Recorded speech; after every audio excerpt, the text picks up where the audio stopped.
Ever since I've been playing disc golf here in Austin, I've been blessed to have Luigi Guerrero here as an elite training ground for myself, teaching me how to shape fairway drivers, how to play in the woods, and how to control my power and control the end of the flight. It has been undisputably the best course in Austin since I've been playing disc golf. And now there's a new course in town, Sprinkle Valley, that you probably heard of, that's knocking on the door of the current king here, Roy G, trying to be the best course in Austin.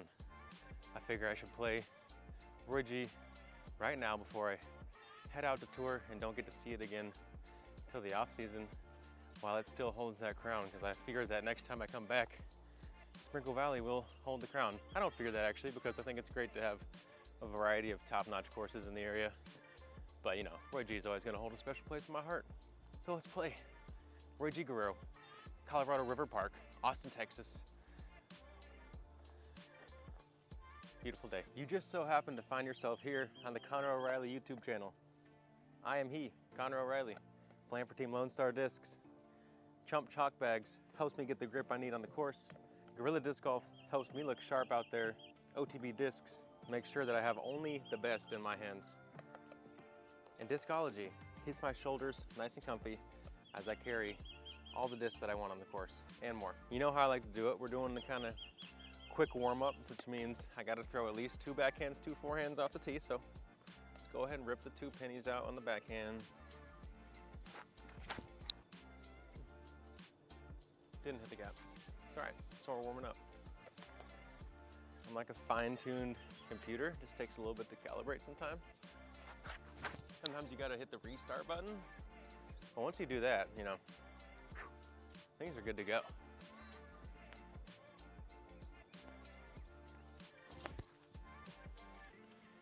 Big forehand guy today, maybe?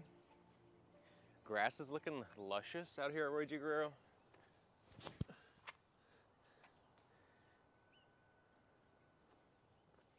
Let's get to it. Thrown enough shanks already. Got them all out the way. We're gonna play the long tees out here today because that's what I like to do when I'm at Roy G Guerrero. We're starting off with a par 4. This one's almost 600 feet, tucked up to the right onto a beautiful rocky green, or I guess it's surrounded by rocks, kind of up on a little plateau.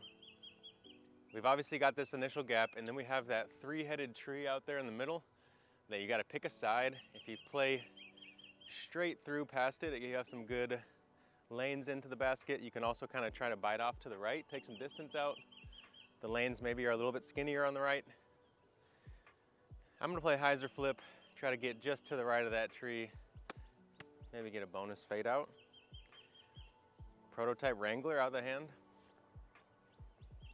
Key lime pie, what a beauty.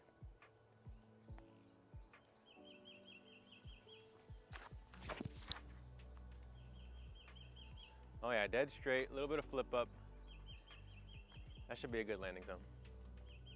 For those of you who've played here at Roy G, especially for my locals, you'll know that when the grass is tall in the springtime before they do that first cut, the course plays a little bit tougher because you don't get the ground play, and it makes those low ceilings come into play even more throughout the course. Good line here off the tee, a little bit short. Got 310 feet in. I'm thinking forehand or backhand, but I think that's a good opportunity to showcase my Tour Series penny putter in the Founders plastic. Just play a baby turning shot. Really just kind of try to go dead straight onto the green. I don't need to fall for the trick of having to really finish it right to park the basket. Just give myself an opportunity. Oh, touch of hyzer out of the hand, stands up to straight. Touches down on top of the plateau up there, but it skittered off the back. I didn't quite have the distance control I needed, but I chose a good disc and I have an opportunity inside the circle. That's all you can ask for. Do that 18 times. You'll probably shoot pretty good. This is also that time of year where the silkworms are just getting in your face at all times while you're playing out here. So, you know, gonna be a little bit extra of that. All right, maybe D2 penny putter would have helped me get a little bit more of that last second turn out of that flight and maybe able to grab the ground a little bit better. Because I did skitter off here to circle 2.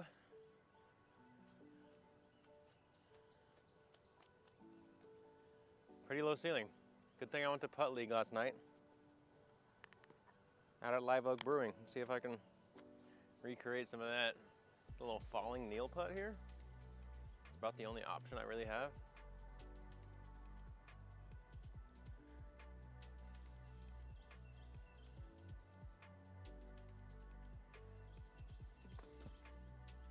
Oh, I tried, y'all. I tried.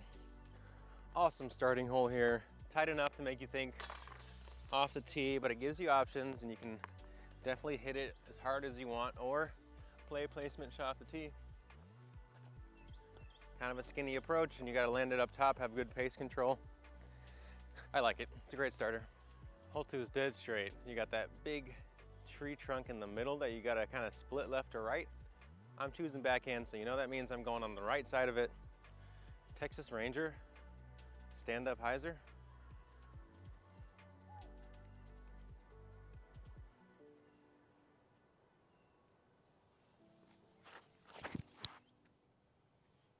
Or I'm missing on the left side, but throwing a good line, choosing the right disc, giving myself another opportunity. Looks like another shallow C2 look. We'll take it.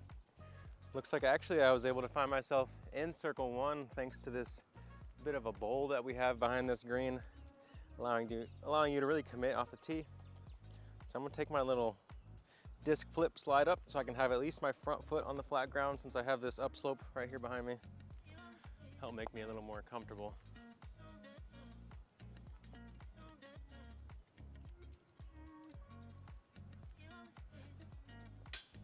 Oh, I wanted it. A little too bad, huh? Guess so.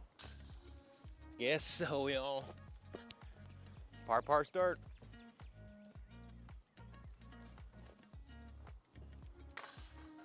Hole 3 on the tee sign, hole 4 in our hearts. This one is one of the most aesthetically pleasing par 3s in the city, in my opinion. Forcing the right-hand backhand player to play a turning shot, you're gonna have the height out of the hand here and have a gentle turn for most of the flight, maybe flattening out at the end. And a lot of times you're gonna have this right to left wind that I'm dealing with right now when you're here on the tee. I'm gonna go dose X because of that wind. Normally I like to go midi, but the dose X should stay up in the air a little bit easier and fight that crossing wind.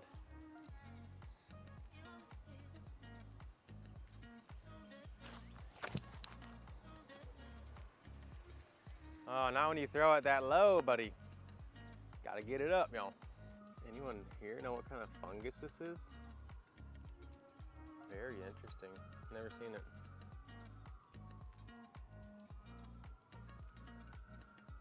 Throw in range. V1 Blueby.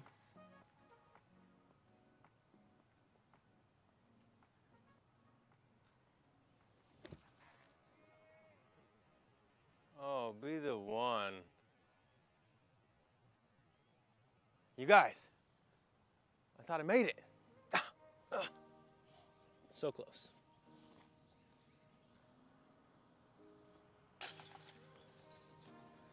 If you've been wondering between whether you want to try the V1 or the V2 Bluebonnet, the V1's gonna have a little bit more flex to it, but it still has a rigid outer rim, so it's not gonna be floppy in your hand. It'll grip the ground a little bit better also because of that. And I found them to be more overstable, so that's why I like throwing them for my short approaches. Hole 4 is a par 4, a little over 700 feet. The goal off the tee is to blast it out there as far as you can go. Finishing a little bit to the left can be a bonus in opening up those angles into the green. Second shot's likely a forehand or some kind of putter in if you execute off the tee here. I'm going alpha bayonet. I got a nice tailwind setup.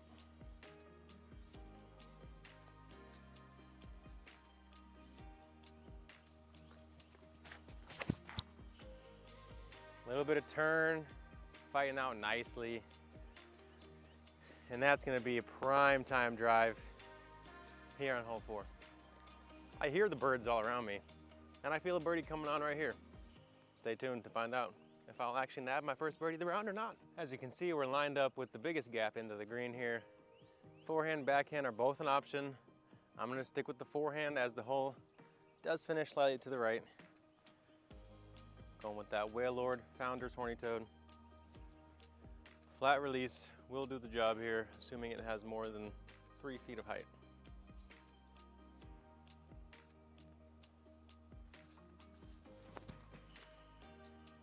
Flat release, sawed off. Oh my God, Connor.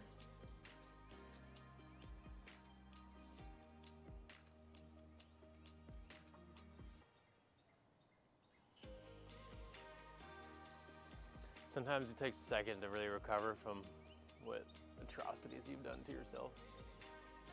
We got a long butt. See, that's the battle I feel like I go through creating content. Big part of me wants to open my mouth and share insights with you guys because I hear a lot of you guys benefit from that stuff and learn from that stuff, and that's why a lot of you guys are here watching this video. And the other part of me wants to just say, Connor, shut up and just go play good golf. Let the rest come. But I can do that come tournament time. These videos are for you guys, so as much as I want to shut up and just play sometimes, I'm gonna keep blabbering, and hopefully it's useful for you guys more often than not. And when it's not, hopefully you just tune it out and go get yourself some more water, come back, and maybe I'm being more serious at that point or something. Thanks, y'all. C2, I'm gonna go to that jumper.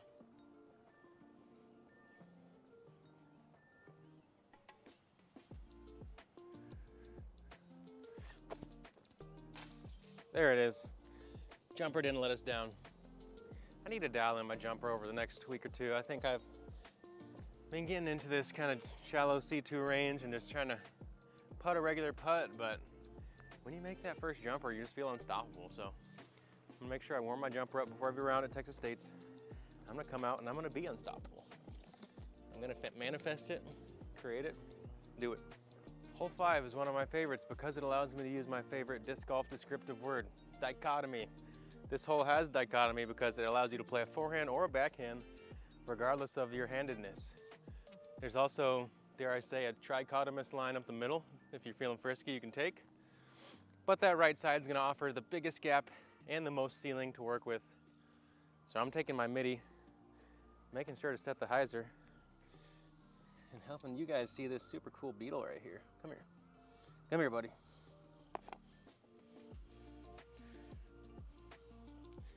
Check it out. We got us a nice little iridescent beetle. Super cool. Don't spray me, bro. I come in peace, I promise. Get off me. Thank you. All right, back to your regularly scheduled programming. Check out this beautiful midi and watch it work.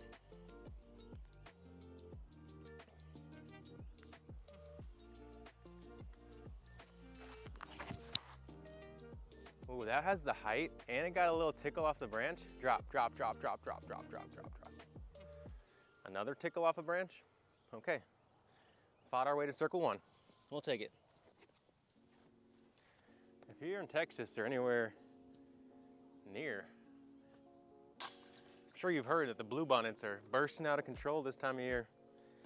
And I'm sure you've also heard that bluebonnets sell out almost as soon as they're in stock. So if you ever see them in stock at your local retailer or on LoneStarDiscs.com, especially if you're at LoneStarDiscs.com, you can save using code Clover20. So pick them up quick because they're gonna be gone as soon as they got there. Hole 6 doesn't need me to introduce it that much because it's just one of those holes that's reputation proceeds itself. It is a gorgeous hole. Right side, left side options. Beautiful grassy fairway lined by trees the whole way. I'm taking left side, slowly turning shot with my Wrangler.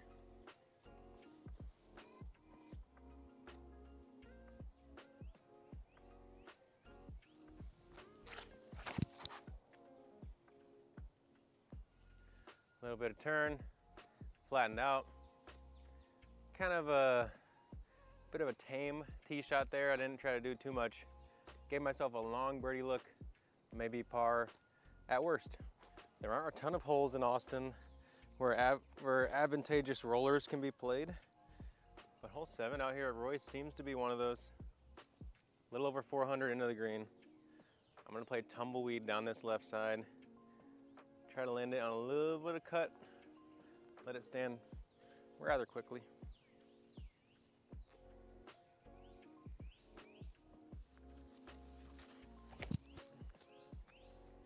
Oh, just too wide. Kick left onto the old service road. Been there a time or 3. All right, over here on the left, not out of the woods yet, but we do have an opportunity. There I go, spiking flex chupacabra since it's chupacabra week. Show you guys one of the things this disc does so well, fighting out of turn. Vertical turn. Gets back to flat and skips up to the basket. I mean, use code chupacabra, save 30% on 2 of any fairway drivers if you're over on LoneStarDisc.com.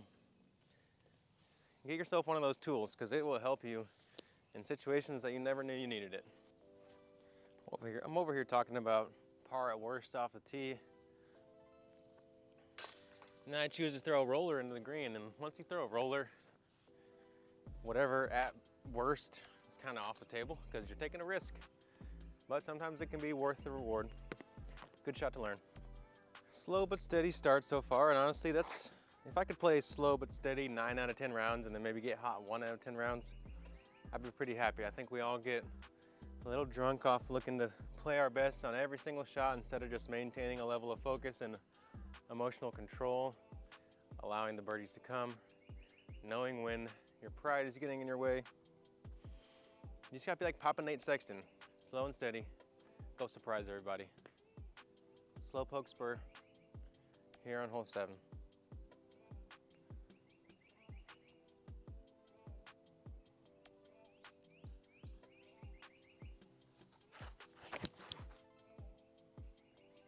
Tasty line, come on, skip for me. Gosh, you guys, one day I'm gonna get this one. I'm just not getting the skip right.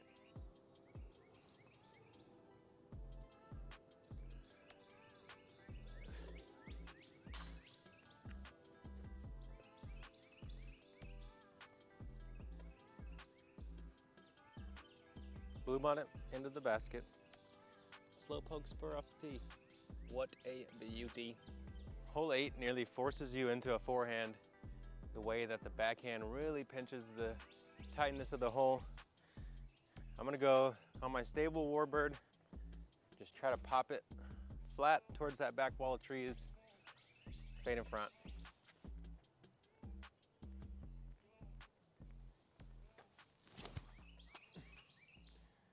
All right, testing the trees. Can I beat some trunks? Yeah, that'll do. Long look, I'm happy with that here, honestly. Tough hole. I don't know, it feels like a weird sunshine right now. Maybe it's just been cloudy for a couple days to where I forgot what the sunshine feels like. But it almost feels like that eclipse sun in a way. I know we still got a week or two to wait, but interesting vibes right now.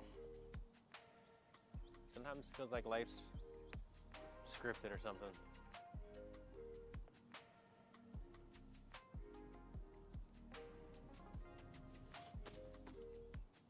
No, I missed the putt. Otherwise, it would have been scripted for sure. You know what I'm saying?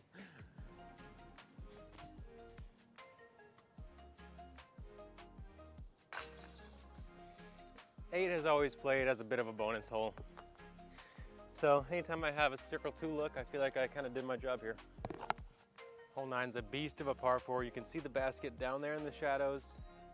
672 feet, but it's gonna play very long. Huge drive, can make this birdie attainable. I'm going bayonet. Working it flat out of the hand, looking for just a gentle flex.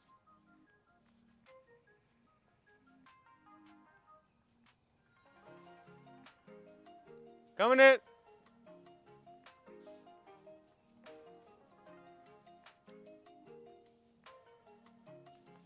Tee box is a little wet from last night's deluge.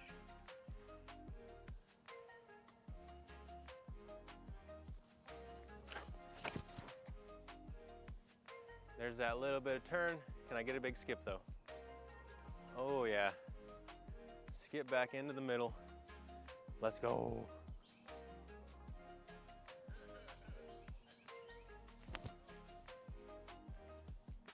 Hey, overcooked is legit, man. That's a good one. Hey. It'll make you communicate and it'll create a little hot seat action. It's a fun one. It's like man, I really loved that D2 horny toad shot out of my hand. I caught this last guardian tree. C2 look to cap off the front 9.